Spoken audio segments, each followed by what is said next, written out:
How long do you have to live somewhere before you are considered a refugee from there? A lifetime? A generation? 10 years? According to UNRWA, the UN Agency for Palestinian Refugees, the answer is 2 years. 2 years. If you lived in Mandatory Palestine for just 2 years before 1948, you qualify as a Palestinian refugee. Your kids qualify, your grandkids qualify, your great-grandkids qualify. And here's the part that makes it completely insane. Many of those so-called refugees weren't from Palestine at all. They were economic migrants who moved there in 1940s chasing jobs. Jobs created by Jews. Shalom, I'm Igal and this is Middle East in less than 5 minutes. Today we are talking about UNRWA's 2-year rule, the flood of Arab migration into Mandatory Palestine, and how the UN turned recent arrivals into permanent refugees.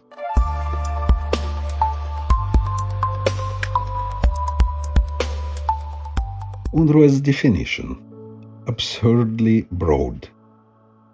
Let's start with the official definition. This is from UNRWA's own operational guidelines. A Palestinian refugee is defined as someone who 1. Had their normal place of residence in Mandatory Palestine between June 1946 and May 1948. 2. Lost both home and livelihood as a result of the 1948 conflict. And 3. Lost all their descendants. Notice anything weird about those dates? June 1946 to May 1948. That's 2 years. You could have arrived in Palestine in 1946, lived there for 24 months, left in 1948, and congratulations, you and all of your descendants are now permanently refugees. You did not need to be born there. You did not need generations of family. You didn't need generations of family there. You didn't need deep roots or historic ties. 2 years, that's it. Compare that to every other refugee population in the world. UNHCR, the UN's main refugee agency, doesn't work this way. When Syrians flee to Turkey, their kids born in Turkey aren't refugees. When Rohingya flee to Bangladesh, their grandkids born in Bangladesh aren't refugees. But Palestinians? Different rules.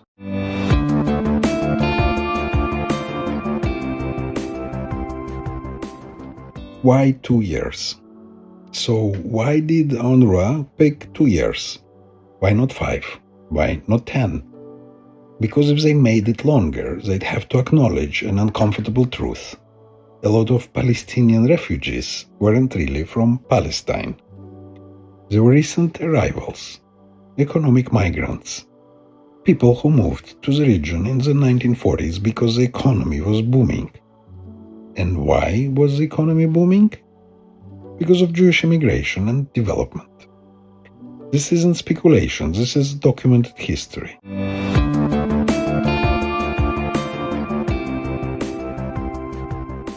The economic boom in Mandatory Palestine. Let's rewind to the early 20th century. When Zionist immigration started in the late 1980s and early 1900s, the land was largely undeveloped: swamps, deserts, small villages, low population. Mark Twain visited in 1967 and described it as desolate. He wrote about empty landscapes, abandoned ruins, and few people. But as Jews arrived, they brought capital, technology, and development. They drained swamps, they built infrastructure, they created farms, factories, and businesses. They built cities like Tel Aviv from scratch. And that economic development attracted workers. Arab workers from Egypt, from Syria, from Transjordan, from across the region. They came for jobs, for opportunity, for the higher wages that Jewish enterprise paid compared to the stagnant economies around them.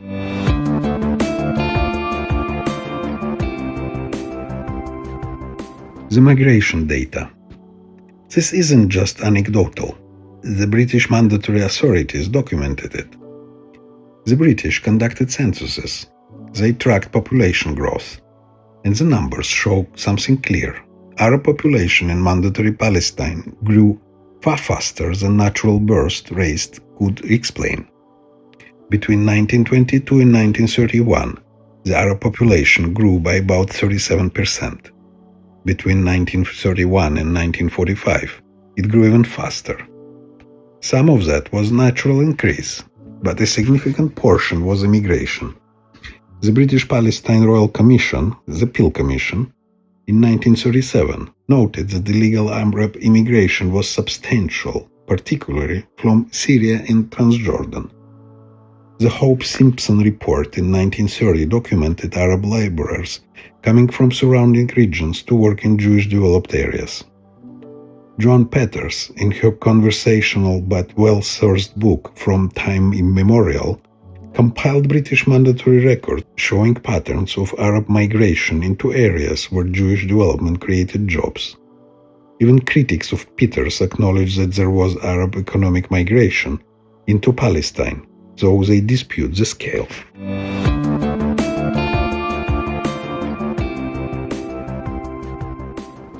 Why they came. Here's what's not disputed. Jewish development created economic opportunities that didn't exist before. Jewish agricultural settlements paid higher wages than Arab landowners. Jewish businesses hired workers. Jewish built infrastructure, ports, and factories created jobs. Arab laborers moved to where the work was. That's not a moral failing. That's basic economics. Someone in rural Egypt or Syria hears there are jobs in Jaffa or Haifa building ports, working in citrus groves, doing construction.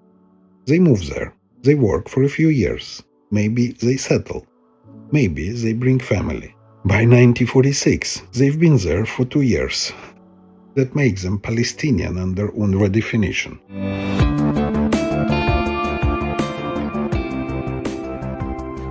The 1948 war creates refugees. Then 1948 happens. War breaks out. Arab armies invade. People flee the fighting. Some are expelled. Some leave expecting to return after the Arabs win. Israel survives. The Arabs lose. Those who left cannot come back. Now they're refugees.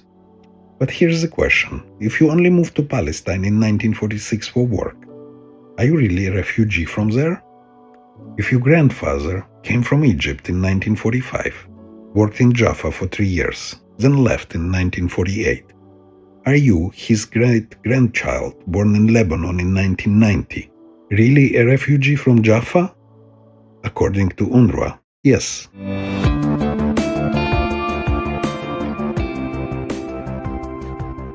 The absurdity in practice. Let's think about what this means in practice.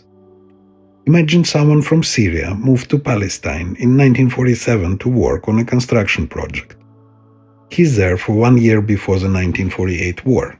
Technically, he doesn't quite meet the 2-year threshold, but UNRWA is flexible on enforcement. He lives in 1948, goes back to Syria, or maybe to Lebanon, never owned land in Palestine, never had deep roots there. Lived there less time than many people spent in a city for a temporary job. But now he's a Palestinian refugee. His children are refugees. His grandchildren are refugees. His great-grandchildren are refugees. 5 generations later, people who've never set foot in Palestine, whose ancestors lived there for 1 or 2 years, are classified as refugees with a right of return. That's not a refugee crisis, that's a political identity manufactured by the UN.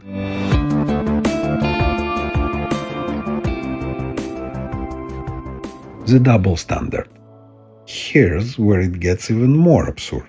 After 1948, over 850,000 Jews were expelled from Arab countries.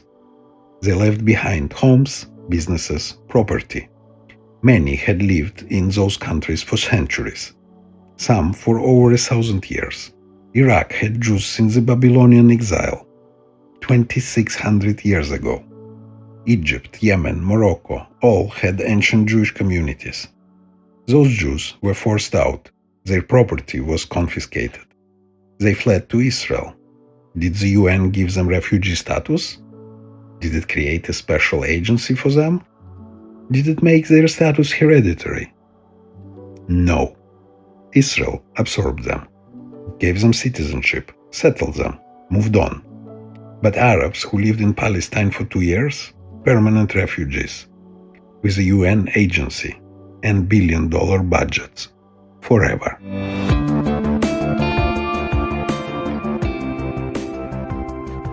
Why UNRWA does this? So why does UNRWA use such an absurdly broad definition? Because the goal isn't to solve the refugee problem. The goal is to maximize the number of refugees. More refugees means more funding, more political leverage, more delegitimization of Israel. If UNRWA used the standard refugee definition, the numbers would be much smaller. Only people actually displaced in 1948, not their descendants. Only people with real ties to the land, not recent economic migrants. But that wouldn't serve the political purpose. The purpose is to keep the numbers high, to keep the grievance alive, to keep the right of return demand on the table, to make peace impossible. Because if 5 million refugees have a right to move to Israel, then Israel ceases to exist. That's the point.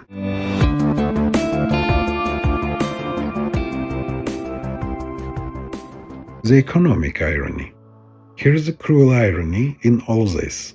Jews built an economy in Mandatory Palestine that attracted Arab workers.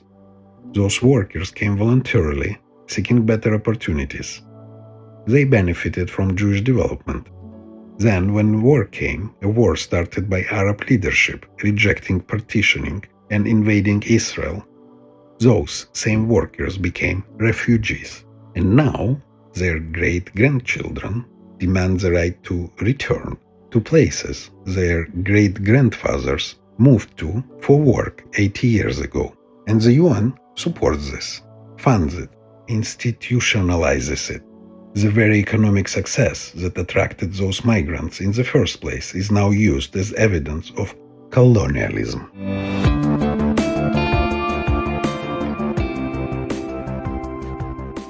What this means for peace. This matters because it makes peace impossible. Every peace proposal crashes on the right of return. Palestinians demand it. Israel refuses it because accepting 5 million so-called refugees means the end of Israel as a Jewish state. But those 5 million only exist because of UNRWA's absurd definition. If UNRWA used normal refugee criteria, the actual 1948 refugees still alive number may be 20,000 to 30,000 people, all elderly. That's a resolvable number. Compensate them, settle them, close the camps. But UNRWA doesn't want that. Palestinian leadership doesn't want that. Arab states don't want that. They want the conflict, and UNRWA's 2 years rule gives it to them.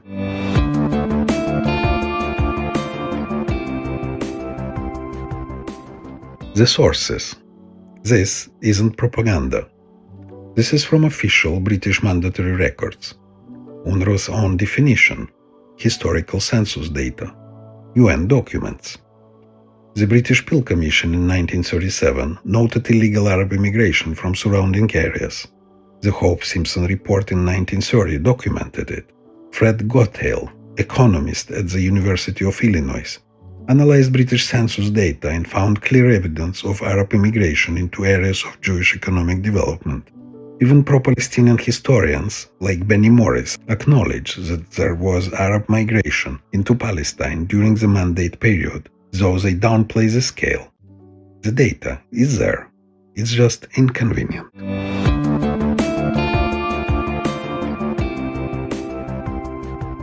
UNRWA's 2-year residency requirement is one of the greatest scams in international diplomacy. It turned economic migrants into eternal refugees. It rewarded people for moving to a place where Jews created jobs, then fleeing a war their leaders started. It created a permanent victim class that passes grievance down like an inheritance. And it ensures the conflict never ends.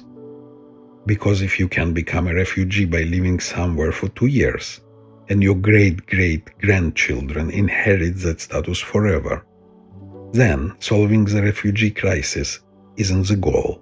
Perpetuating it is. I'm Igal, and this was Middle East in less than 5 minutes. Until next time, Shalom.